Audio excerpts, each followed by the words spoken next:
How's my how's my how's my little baby? How are all the little babies doing out there? All the little ones inside.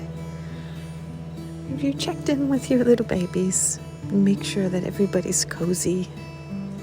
Everybody okay in there? How are all the little babies?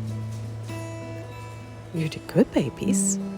You're very, very, very good babies. I don't mean to be cringy, but I had to start with the babies and making sure all the babies and the sweet little baby hearts are doing okay. You know, we're still precious, vulnerable beings.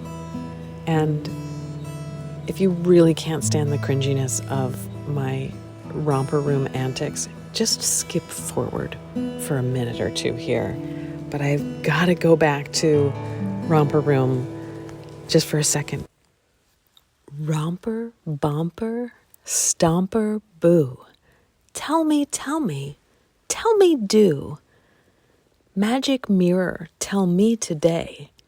Did all my friends have fun at play? I see. I'm doing it again, I know, but I missed some people. I see Heidi and Liza and Chris.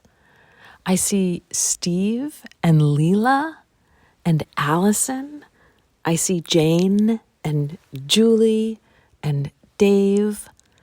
I see Piper and Susan and Carol. And I think then the magic mirror would start to fade and she would say, "Oh, it's starting to fade." And I don't see anybody anymore. At any rate, I'm not going to keep doing the romper room mirror, but I just humor me one last time. It's fun for me. And I do like to say your names, some of you that I know are listening. Hi again. Here we are. This is a full Beaver Moon. And I'm just feeling the need to call in all the symbols. So I'm going to use them all this time. Lots of cards, lots of oracles. Welcome. This is a big, super full moon. And full moons, as you know, are times of feeling very, very full. I often talk about the full moon with a kind of imagery. Sometimes they're sloshy and spilling over. This one doesn't feel that way. This one feels more like full and constipated. So it doesn't feel sloshy. It feels kind of full, over full, like you know something's got to happen, but nothing's happening. So we've got ourselves a constipated full moon. So welcome.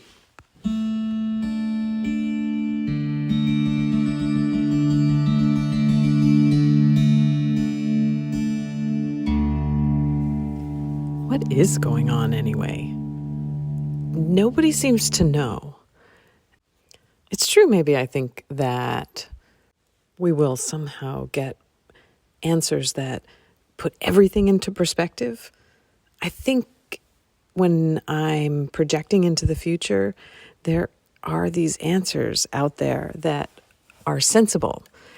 And then when we get to this future that I imagine myself projecting into, it doesn't seem as simple as that. It seems more complicated and less certain. And I really thought as we got to this full moon that we were going to have a lot to talk about, that I was going to be able to say, see, this is what I was projecting. But I really feel a lot of confusion right now. So one of the things that we didn't know last time was how the U.S. presidential race was going to turn out. And here we are, and Harris conceded to Trump, and Trump has appeared to win the election. And there's this feeling of this weird, quiet, it's a weird quietness, and I'm not sure what to make of it. Like, for example, we had book group. The ladies know who they are. And in our book group, we don't have, we're not what do you say? We don't have all the same political leanings. So we're not a one political party group. I think we're several, actually. I think we've got some independents, some Green parties, some Democrats, and some Republicans. And so we're not all the same. We're not just getting together and lamenting or celebrating after an election. But I expected that we would talk about it. This was the weekend after the election. And we didn't. Unless I came in late and they talked about it when I wasn't there, we did not talk about it at all. And that was a little strange, but polite. But we've known each other for 20 years. As a book group, and some of us have known each other longer than that. So it's not like we're trying to be polite with each other, like we're worried exactly. It just feels like a tender time. And I've been really trying to get a sense of what the hell's going on in this country. Obviously, we've got a really divided population. And still, I think that there's something that we're all looking for. And I'm just going to go back to the themes that I've been pulling up through this podcast since we began 2 years ago. A little less than 2 years ago. We're getting there, though.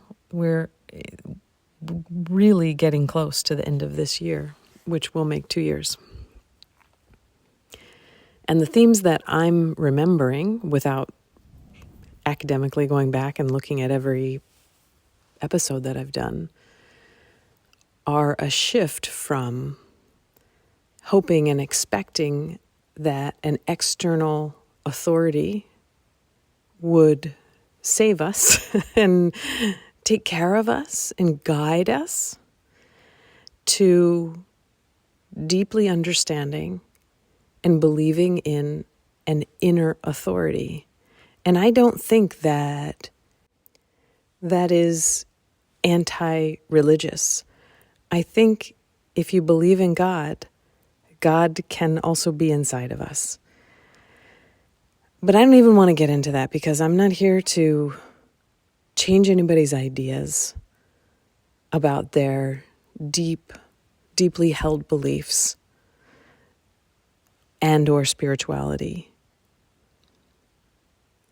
I think, though, what we're seeing is the fallout of believing in an external authority that will protect and guide us, not just physically, emotionally, mentally, but spiritually. I just don't think, unless we have a good handle on who we are deep inside of us, and have a real respect and recognition for all the parts of ourselves and the mysteries and the things that we know and the things that we don't know, sort of unlearning a lot of the ways we thought we had to be in order to fit into this world. And I think we might be creating new ways of being together that have a lot of space for us to be ourselves more and more and more. Hello and welcome.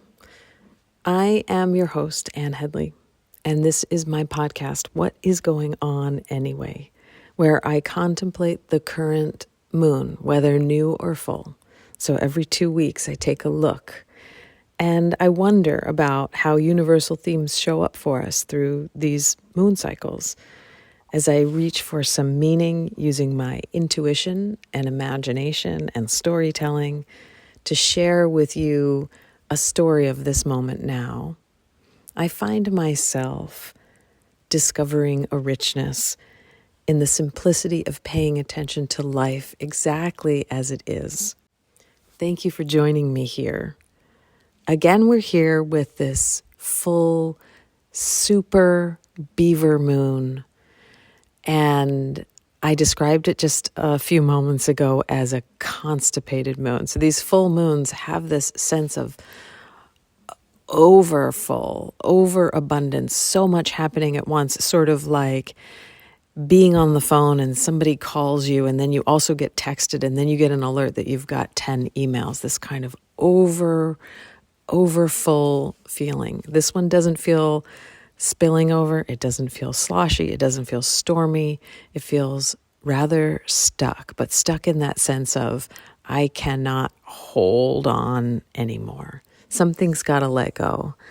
And I think when we have these feelings, it's nice, even if you may not be able to let it go, if that sense of constipation is being held. I'm sorry if any of you actually are constipated. How horrible. That's not a good feeling.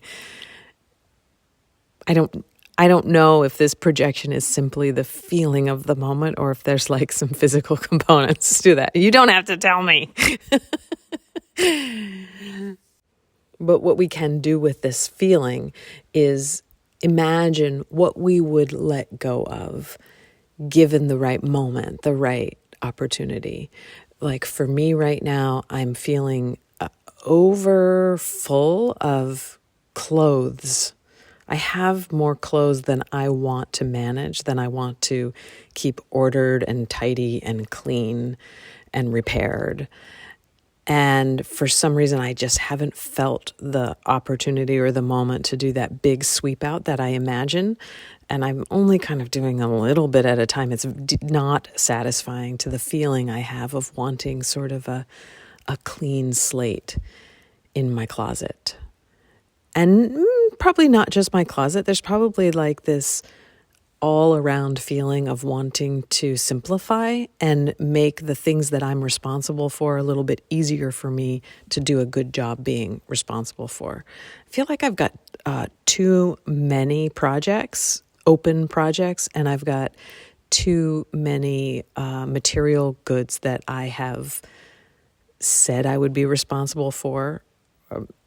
Not like I said it out loud, but like, yeah, I'll do that, or yeah, I'll take that. Sure, I'll fix that. Meanwhile, I'm not circling back to those things. And I think it would be nicer to be able to let them go than to carry around the weight of unfinished projects and things that are neglected, basically, in my life.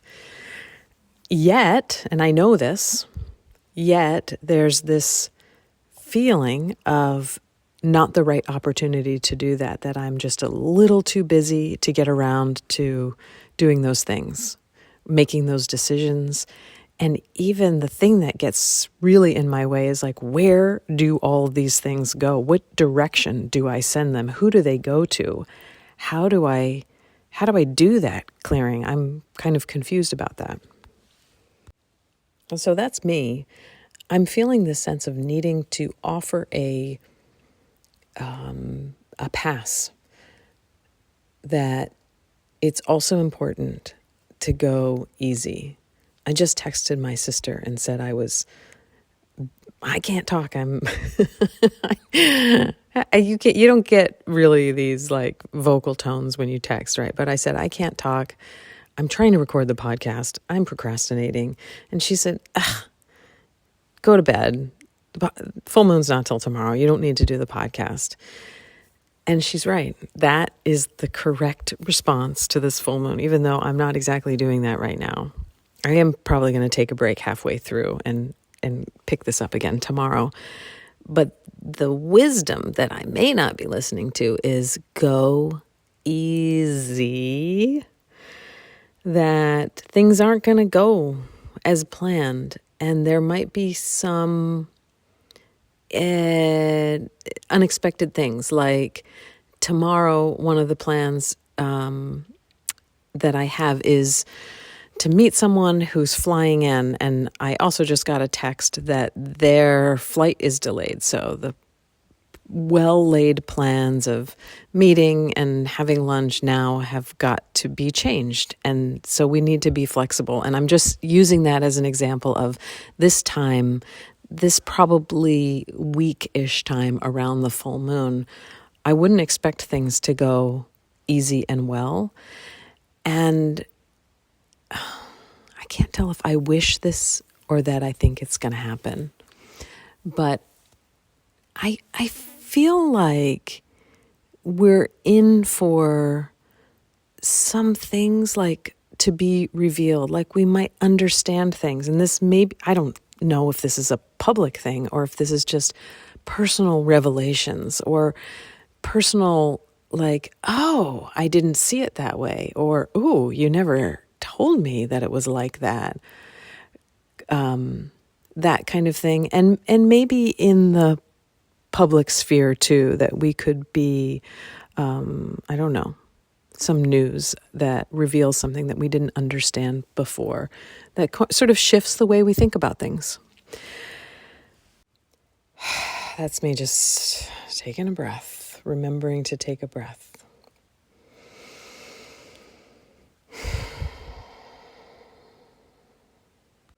Because what the astrologers talk about, those magical, mysterious folks, they're saying there's a lot of revolutionary energy coming. And I'm getting the feeling when I listen with my intuitive ears, everything feels very quiet.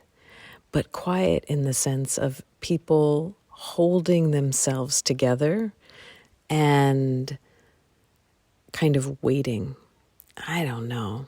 So if this is true, here we got these next many months to talk about this and to feel our ways through this. But I wonder if there is a dominant sense, no matter where you land politically in the world, or especially in the United States, there's this dominant sense of wanting things to be a little bit better, a little bit different.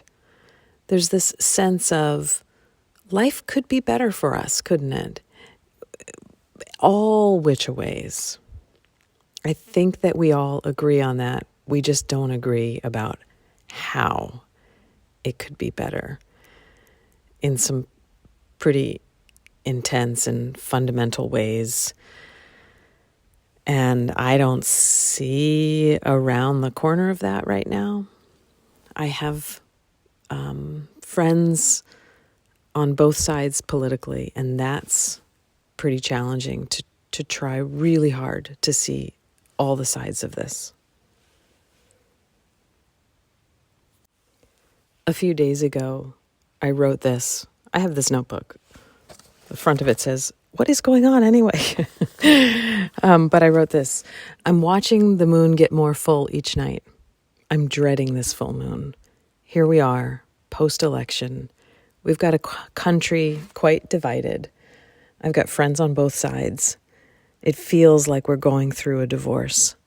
I'm saying this based on my own divorce, of course. I'm seeing one side ready for change at all costs. Sure, Trump has faults, they say, but he's a ticket to certain change. The other side is feeling bewildered, betrayed even. There are others, those who never believed that this marriage, or marriage at all, would be a solution to what a true relationship needed. And then I said, I'm getting too allegoric. And then I said, look up, what does allegoric mean? But we all have a divorce story in our lives, whether it's a friend or our parents or our own divorce. And in divorce, we've got two people who once proclaimed love for each other, who now have to go through this horrible ripping apart. No matter how you do it, however fancy decoupling you go, it is a mess and it is yucky and feelings get hurt. And there's a lot of blame too. And I feel like that we're sort of feeling that and doing that at national level, this sense of this great experiment or marriage or relationship it didn't work out for us. We're needing to figure out a new way of being in relationship to our government, like this people and the government, and it doesn't feel like it's working very well. Is that just me? Maybe that's the revolutionary energy that I'm sensing. And probably we don't all have that sort of divorce story. But for me, I had this internalized sense of order that it was okay to be ruled by an authoritarian figure. And that would be my father, that would be my husband, and that would also be my government, that they make the rules and the laws, and I follow those laws. And if I follow those laws, and if I follow those rules, then I will be taken care of and protected. And the thing is, that doesn't play out. And of course, I'm telling this story, I'm the female here. I don't know, what does it feel like when you're in a divorce and you're the supposed authoritarian? And I know that's not what we go into this thinking. I know that's not how I went into my marriage. I wasn't thinking, well, you're the boss and I listen to you, like we were progressive and we were young and we were going to do it right and do it well. And those little fingers of conditioning found their way even into that. So I guess what I'm saying is that I feel like there's this thing happening that feels like a divorce of the people from the government. And I know that it's not a proper authoritarian government, but we do have this hierarchical system. We were and we are still based in a colonial patriarchy, right? I mean, that's not up for dispute. That's how we began. And we're still feeling the tendrils of that in our lives now. And I just realized that maybe everybody doesn't think we live in an authoritarian society. And I really think we do. But then there's like the actual academic way of thinking of it. So I have to look it up for us because I can't give us this crazy information. Authoritarianism is a political system characterized by the rejection of political plurality, the use of strong central power to preserve the political status quo, and reductions in democracy, separations of powers, civil liberties, and the rule of law. Political scientists have created many typologies describing variations of authoritarian forms of government. These regimes may be either autocratic or oligarchic and may be based upon the rule of a party or the military. States that have blurred boundary between democracy and authoritarianism have sometimes been characterized as hybrid democracies. And I don't think America considers itself hybrid democracy, but aren't we? It certainly feels like we are.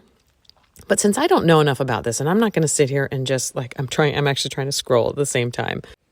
I think the point that I am trying to make is that most of us grew up in authoritarian households, that there was somebody who decided how things were going to go, and you did not, that it's my way or the highway, and somebody decided the way it was not a democracy.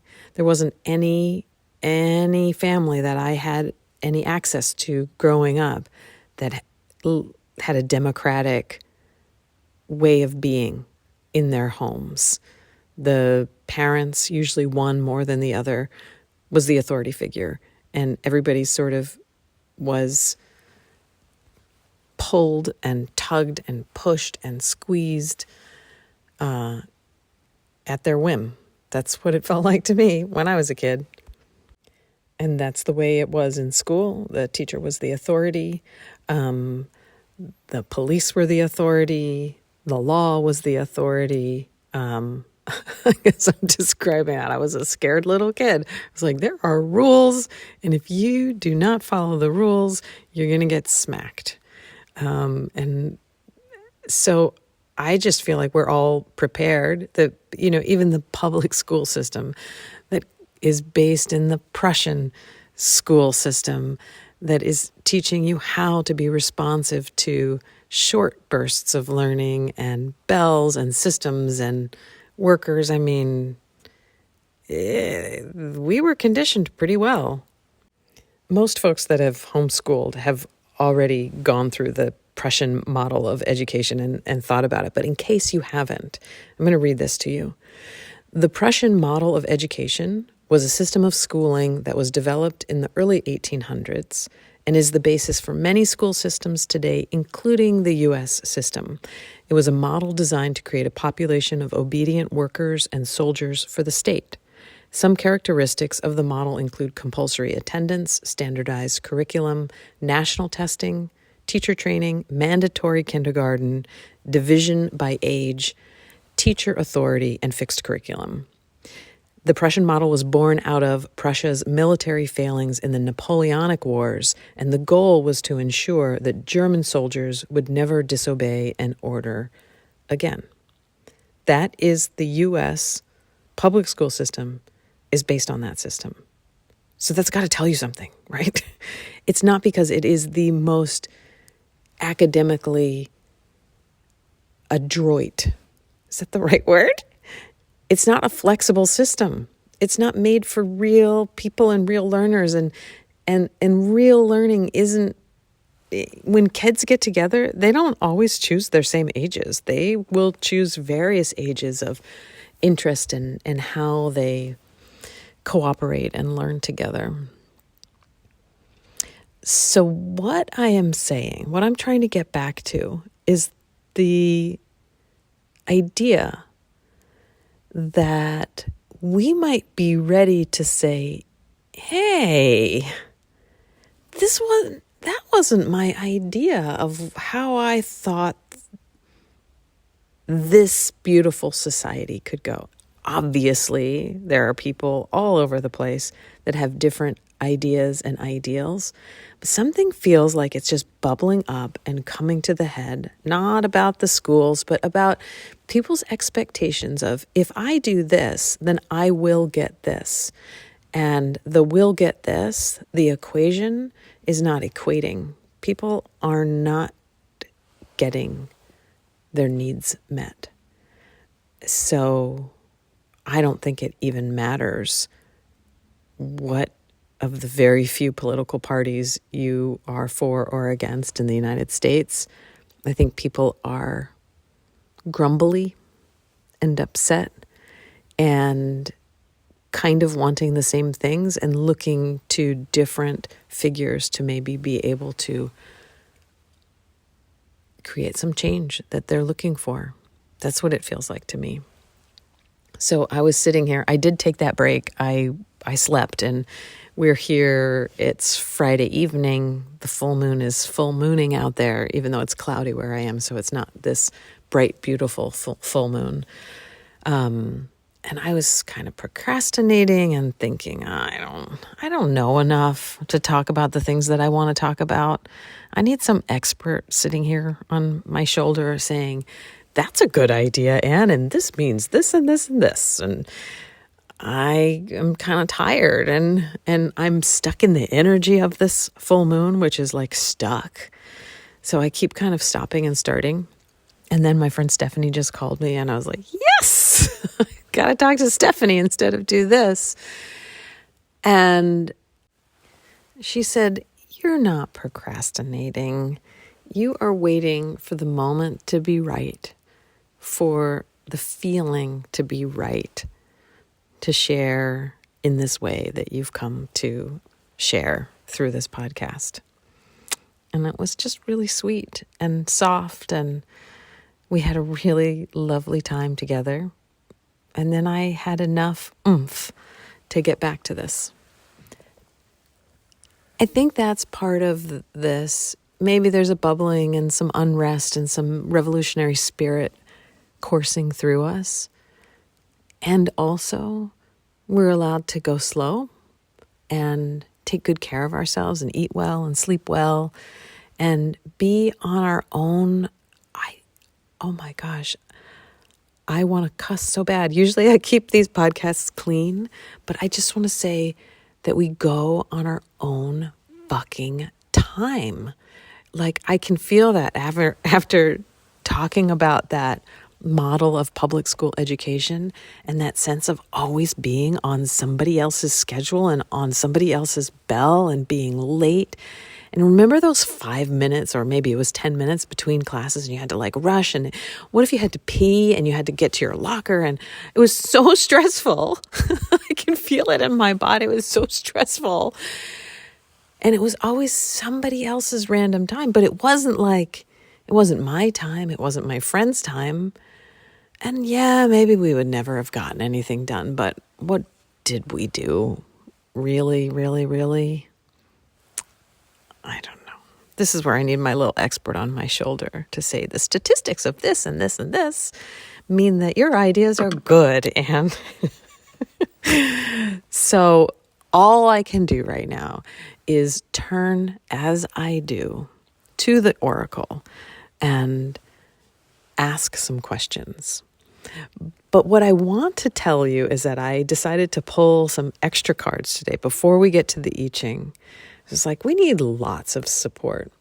And I have this oracle deck. It's called Woodland Wardens, the Guidebook by Jessica Rue.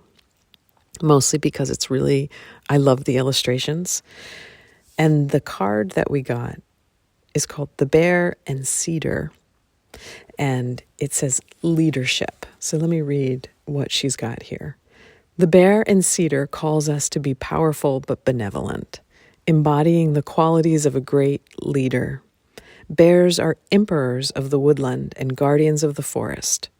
Paired with cedar, a plant known for its healing, protective, and cleansing qualities, this card invites us into mature authority.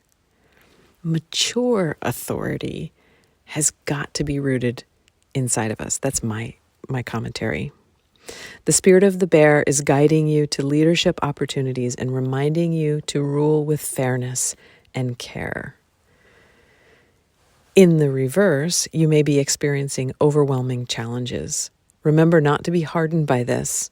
Inflexibility will get you nowhere. Instead, channel the protective qualities of cedar, reflect, heal, and prepare. Questions to ask. How can I be a better leader?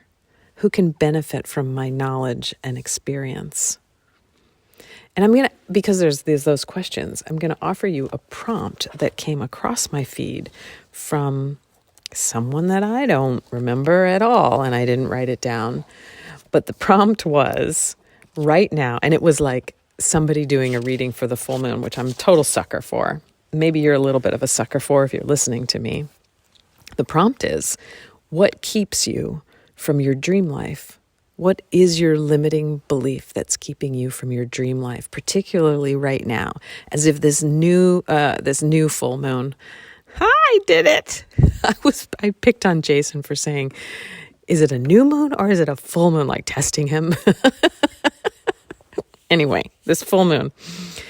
What keeps you from your dream life? And what is this full moon illuminating about how you can understand your limiting beliefs? And so the first question maybe to ask is, why don't I believe in myself? Why don't I believe in myself? And then give yourself a because. And I'm just going to read you through mine. And my because is because I haven't been successful. Why? Because I haven't really tried. I don't even know if this is true. This is just how I answer the questions, all right? Why? Because I've been over-concerned about other people and what they think. Why? Because I thought that was the safe way to be. Why? Because that's how I was brought up. And when I can look at it that way, it gives me a little bit of courage, because I can be like, all right, yeah, that was safe for me. And now I have so many other ways of being safe in the world. So I could probably go back to that limiting belief and challenge it a little bit. And this bear and cedar card are saying that leadership has to come from inside of me to my own self. Like, I need to be my own leader and say, it's okay for you to be seen a little bit. It's okay for people to not like you. It's okay to put your voice out there. Because I still think there's something in me that every time I do one of these, I think I got it completely wrong and I'm way off base and I have this little kind of vulnerability storm. And then it passes. And then you all reach out to me and say, you're a good girl. You did a good job. And I don't want to be a good girl. I don't want to be good anymore. But I still like getting little pats on the back.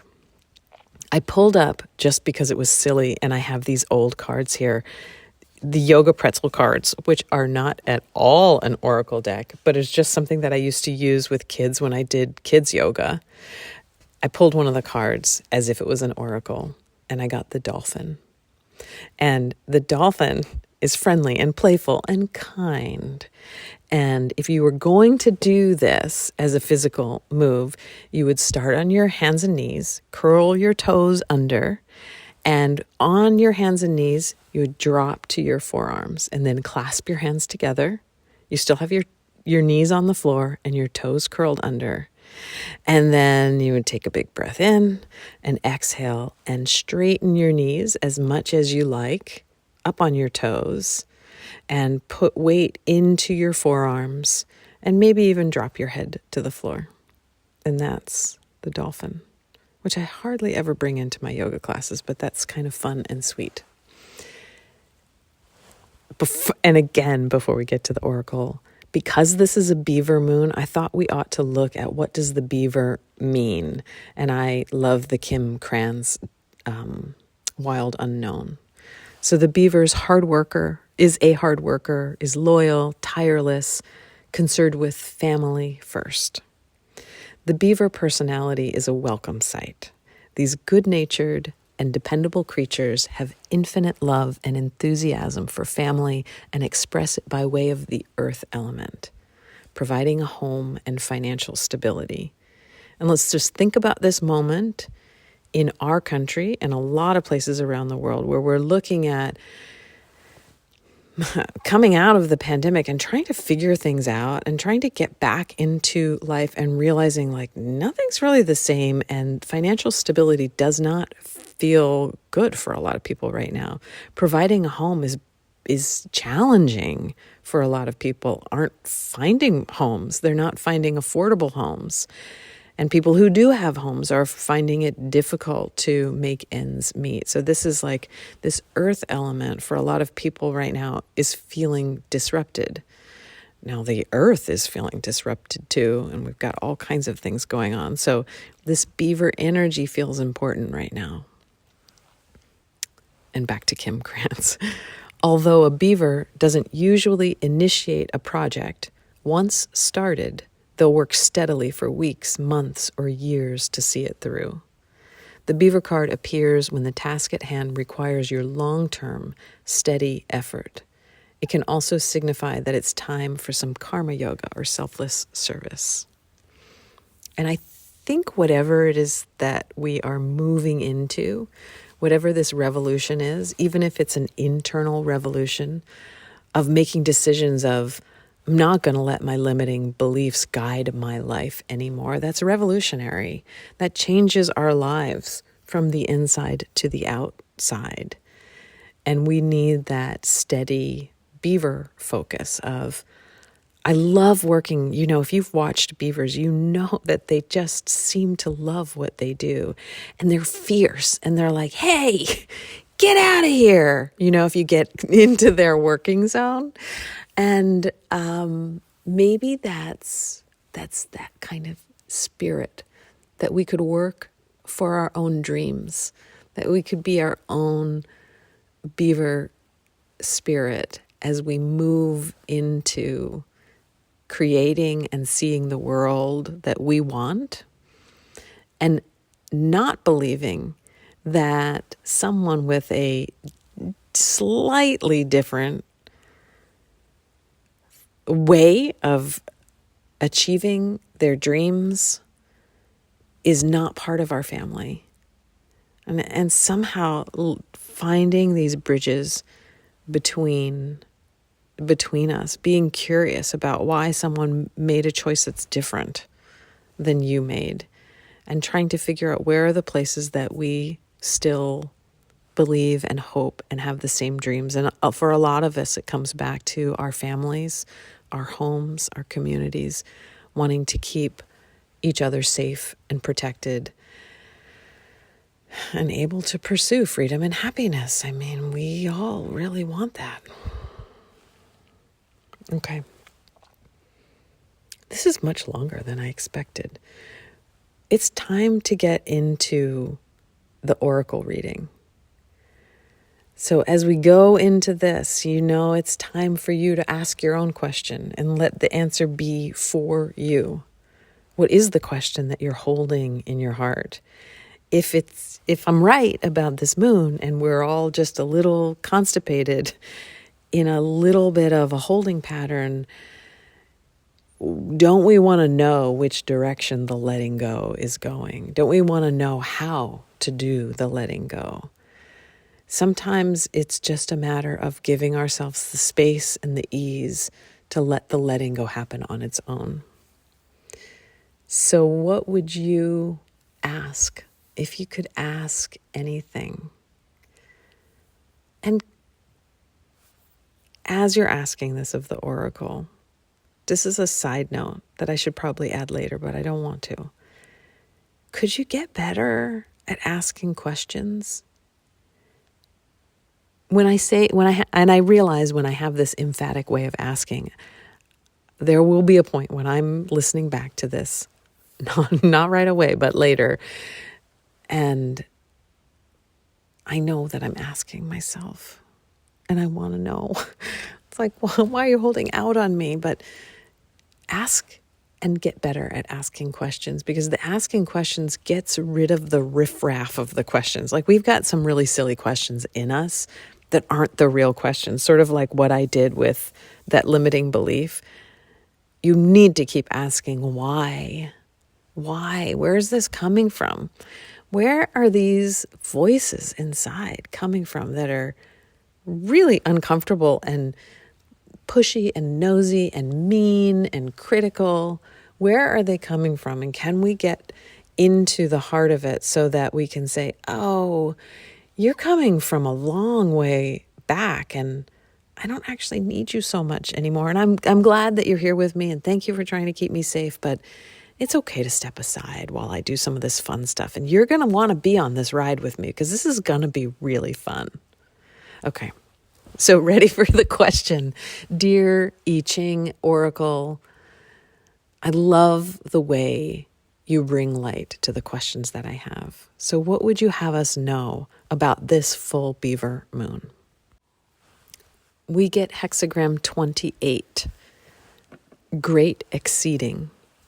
And the questions to ask are, what is overloaded? What have you outgrown? And what must you do? When you exceed something, you cross over a line and make a transition.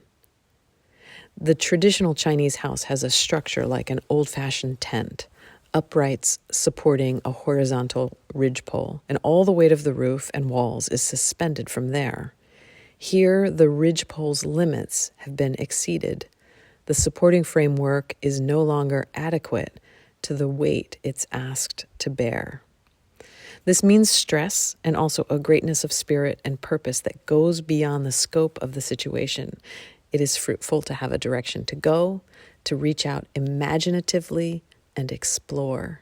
Since things cannot hold up as they are, there must be movement.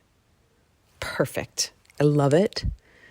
This feels like the political situation that we're in. It also feels very personal. Like, what is there for you right in your life, that it's just the structure isn't holding up the dreams anymore.